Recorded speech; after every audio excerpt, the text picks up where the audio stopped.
What if every chip and every device you own, your phone, your laptop, even the servers hosting this video, were built on the wrong foundation? What if instead of zeros and ones, we used zeros, ones and twos? In the 1950s, a small group of Soviet scientists asked that same question, and what they invented still has the potential to change computing forever. Computers today use binary to represent information, which is a base 2 number system. This means each digit or bit can only take two values, 0 or 1. To represent larger numbers, we chain these bits together and each one carries a weight based on the power of 2. Think of it like a light switch. Off is 0, on is 1. Now imagine lining up billions of these switches in a row, each one representing a tiny piece of information. By flipping them in the right order, you can describe anything. A number, a letter, even the pixels of this video. At the hardware level, that's all computers do. They manipulate large strings of zeros and ones at incredible speeds. But this isn't some recent innovation. The roots of binary stretch all the way back to the 16th century. But wait, before you click off, don't worry, I'm not going to give you an entire history lecture. I just want to talk about one specific invention, maybe the most important one of all time. The transistor. It was invented in 1947 and it allowed the creation of binary logic circuits. With that, modern computing began. Billions of transistors built everything from the very first calculators all the way to the supercomputers of today. To summarize, binary has a lot of history behind it, but you see, it's not perfect. The base 2 system wasn't chosen because it was the best. It was chosen because it was convenient at the time. Even to this day, electrical systems are very noisy. Therefore, distinguishing between a growing number of voltage thresholds becomes increasingly harder the more we have. Let me visualize that for you. If you have to differentiate between just two values, the tolerance threshold is quite large, and even with a fluctuating input, you can reliably digitalize the signal.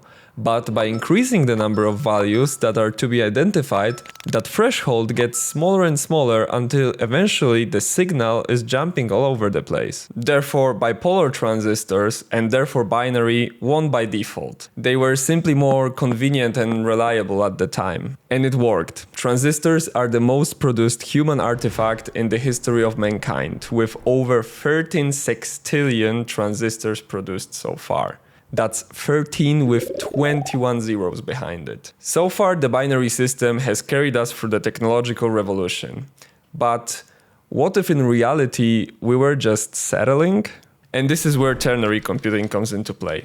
It is based on 3 states instead of 2. And here we have to make an important distinction between what these 3 states are. Unbalanced ternary uses the digits 0, 1 and 2, a direct extension of binary. Balanced ternary, on the other hand, uses -1, 0 and +1, and it is symmetric around 0, which is a very useful mathematical property, as you will see in a moment. In fact, it was called the prettiest number system of all by Donald Knuth, the recipient of the 1974 Turing Award. Balanced ternary has some really elegant properties. Subtraction is just flipping signs. Negative numbers are integrated directly into the number system.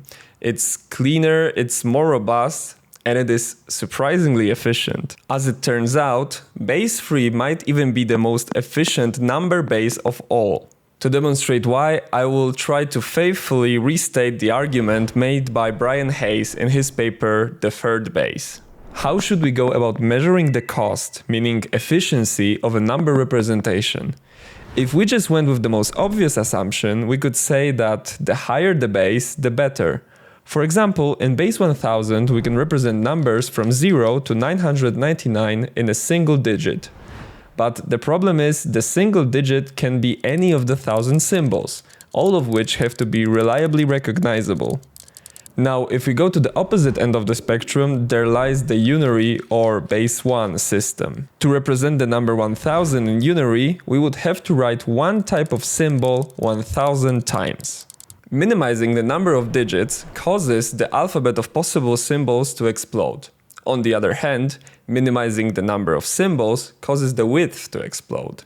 This leads to a conclusion that we need to optimize some joint measure of numbers width, meaning how many digits it has, and also its radix or depth, namely how many symbols can occupy each digit position.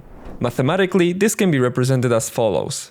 If r is the radix and w is the width, we want to minimize r times w while keeping r to the power of w constant. It turns out that the result of this optimization effort is the base of the natural logarithm e, also known as the Euler number, which numerical approximation is about 2.718. Because 3 is the integer closest to e, it is almost always the most economical number base. If you want to represent 1 million different numbers from 0 to 999,999, we of course need 6 digits. In binary, we would need 20 bits to store the same range. And in ternary, we would need just 13 trits, which are the ternary equivalent of bits. You should now clearly see why picking the biggest number base is not the most optimal solution. Now that we've established that ternary is the most efficient number base, at least when it comes to the radix economy, why did we stick with binary? As I mentioned at the beginning, it was mainly due to hardware limitations and better theoretical foundations at the time. Everyone went all in on binary, and once the tooling, the education and industry momentum was in place, switching became nearly impossible. But that didn't stop everyone. In 1958, a team of Soviet scientists at the Moscow State University built a working ternary computer called Setun. According to the director of the project, Nikolai Brassenstov, it was compact, reliable and cheap, and consumed far less power compared to its binary counterparts. Over 50 units were built and used in Soviet research institutions. Its successor, Setun 70, was even more advanced, boasting a stack-based architecture and support for structured programming. But then, it vanished.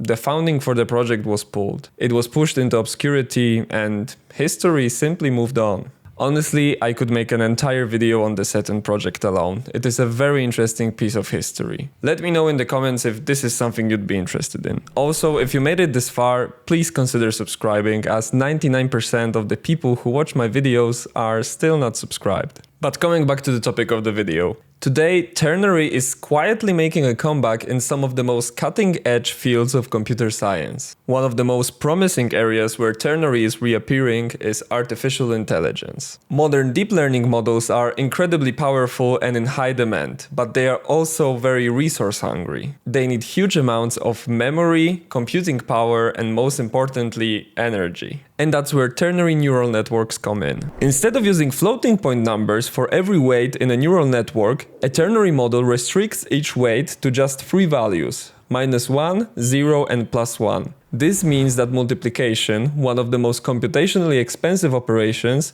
can be eliminated entirely in many cases.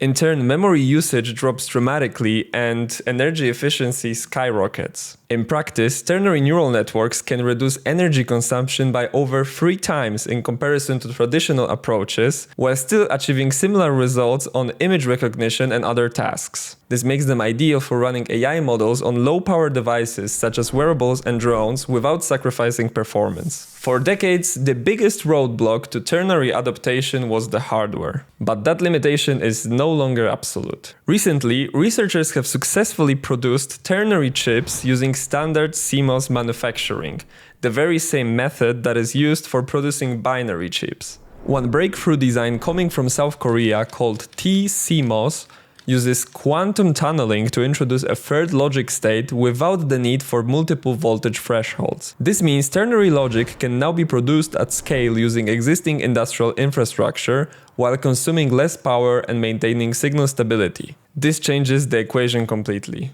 Ternary logic offers clear advantages in some domains, and it can be produced using the same factories which produce billions of standard chips today. Let me know what you think down in the comments, and if you enjoyed this video, you might also enjoy this one that you see on the screen right now.